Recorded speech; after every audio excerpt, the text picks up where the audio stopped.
IMF delegation holds talks on Lebanon's economic crisis. Beirut, AP.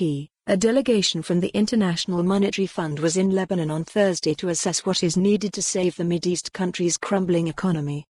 The IMF team first held talks in the morning with Prime Minister Hassan Diab, who after the meeting headed to the presidential palace for a cabinet session. The IMF delegation stayed on at the government headquarters for talks with Diab's advisors and left afterward without speaking to journalists. The meetings come amid concerns that Lebanon might default for the first time on paying back due Eurobonds. Earlier this week, IMF spokesman Gerry Rice said that the team will listen to Lebanese officials' views on how they plan to face the country's economic difficulties, take stock of recent macroeconomic developments and provide broad technical advice on policies to deal with the macroeconomic challenges facing the economy. Lebanon has not requested financial assistance from the IMF, Rice said.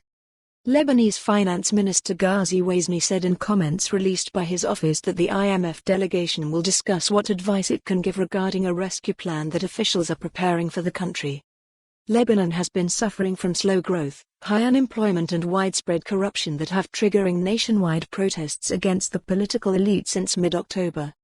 The Arab country is passing through its worst financial and economic crisis since the end of the 1975-90 civil war.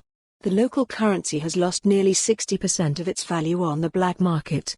Lebanon also has a massive debt, standing at $87 billion, minus 150% more than the country's GDP. The chairman of the Association of Banks in Lebanon, Salim Zafir, met Diab on Wednesday to discuss Eurobonds that are due in 2020 and are worth $2.5 billion. The first to mature are Eurobonds worth $1.2 billion that mature on March 9. Lebanese officials have been discussing on whether to pay on time, as they have always done in the past, or default. Also Wednesday, Parliament Speaker Nabi Berri was quoted by a member of his parliamentary bloc as saying that restructuring the debt is the best solution. For more on this story, visit the news article link.